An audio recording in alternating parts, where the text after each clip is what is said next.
passe la parole à Manès Nadel, juste à côté de vous. Vous êtes responsable fédéral de la voix lycéenne. On vous a découvert par vos interventions dans les médias.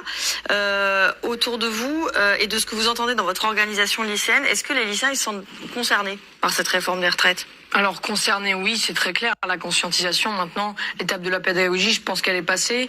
Nous, on a fait tout ce qu'on pouvait pour que le maximum de gens soient de notre côté. Et le fait est que nous, quand on va voir dans le lycée, en tractant, en parlant avec nos camarades, on voit que les gens, ils sont d'accord.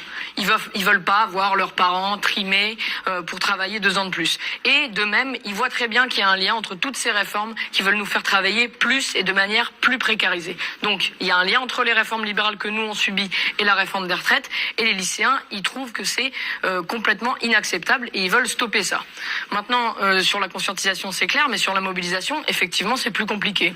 On est une organisation plutôt lucide, on voit les réalités et oui, en fait, on a Parcoursup qui stresse tout le monde 3 mois avant la fin et on a le bac dans moins de 2 semaines maintenant. Donc, c'est compliqué de mobiliser. Là, sur ces 2 dernières semaines, on a eu beaucoup de lycées bloqués ces derniers temps, mais là, on sent qu'effectivement, on va avoir une difficulté. Mais par contre, je veux être très très clair. Une fois que le bac se sera passé, contre le SNU obligatoire, contre Parcoursup et contre cette réforme des retraites, on va bouger les choses. On va bloquer tous les établissements. Donc nous, on est très motivés, on attend et on pense aussi, et je suis complètement d'accord avec avec ce que disent les camarades depuis le début, il faut tout bloquer et on va y arriver. C'est la seule solution.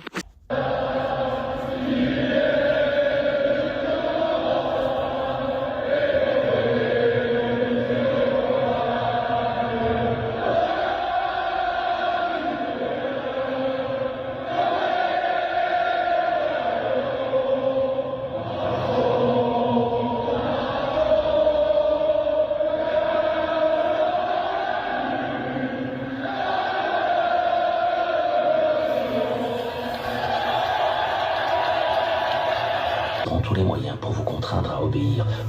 Ils veulent que vous obéissiez, que vous soyez un mouton, à leur image. Un mouton obéissant, ne posant pas de questions. Une pièce de machinerie qui s'assoit quand on lui dit assis, se lève quand on lui dit debout. Ils veulent que vous renonciez à votre humanité, votre autonomie en échange d'un salaire, un bon point, une télé plus grande. La seule façon de rester humain, la seule façon d'être libre, c'est de se rebeller.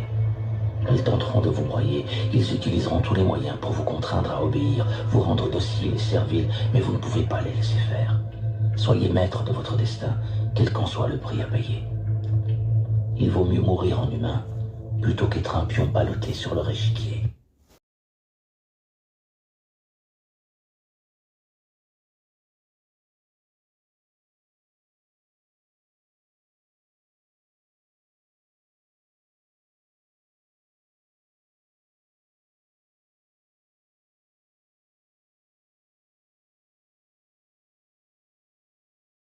Quoi la brave M, le nouveau symbole de répression? T'es sûrement tombé sur des vidéos où l'on voit des policiers slalomer en moto entre les manifestants quand ils ne leur roulent pas dessus. Bah ça c'est la brave M, la brigade de répression de l'action violente motorisée. Elle est créée en 2019 en plein mouvement des Gilets jaunes et elle est censée bloquer les départs de cortèges sauvages, procéder aux interpellations qui s'imposent et soutenir les autres unités en difficulté selon la préfecture de police. Comment elle fonctionne? Les policiers constituent un binôme, un pilote motocycliste et un policier qu'on appelle brave piéton qui lui est censé intervenir. Ces derniers sont munis de casques noirs, de matraques, de LBD, bref, le fameux chic et choc pour casser du manifestant. Mais cette brigade a mauvaise réputation et pour cause, elle est jugée pour ses méthodes violentes et disproportionnées. Sur cette vidéo, un policier de la brave M met KO un homme en le frappant en plein visage. Plus, cette police rappelle aussi les Voltigeurs, une brigade motorisée dissoute en 1986 après avoir battu à mort Malik Oussekine, un étudiant de 22 ans. Alors que 3 députés LFI demandent son démantèlement provisoire, le préfet de police de Paris, Laurent Nunez, juge que la brave M est une unité particulièrement adaptée pour pouvoir disperser. Adapté, Laurent? Vraiment?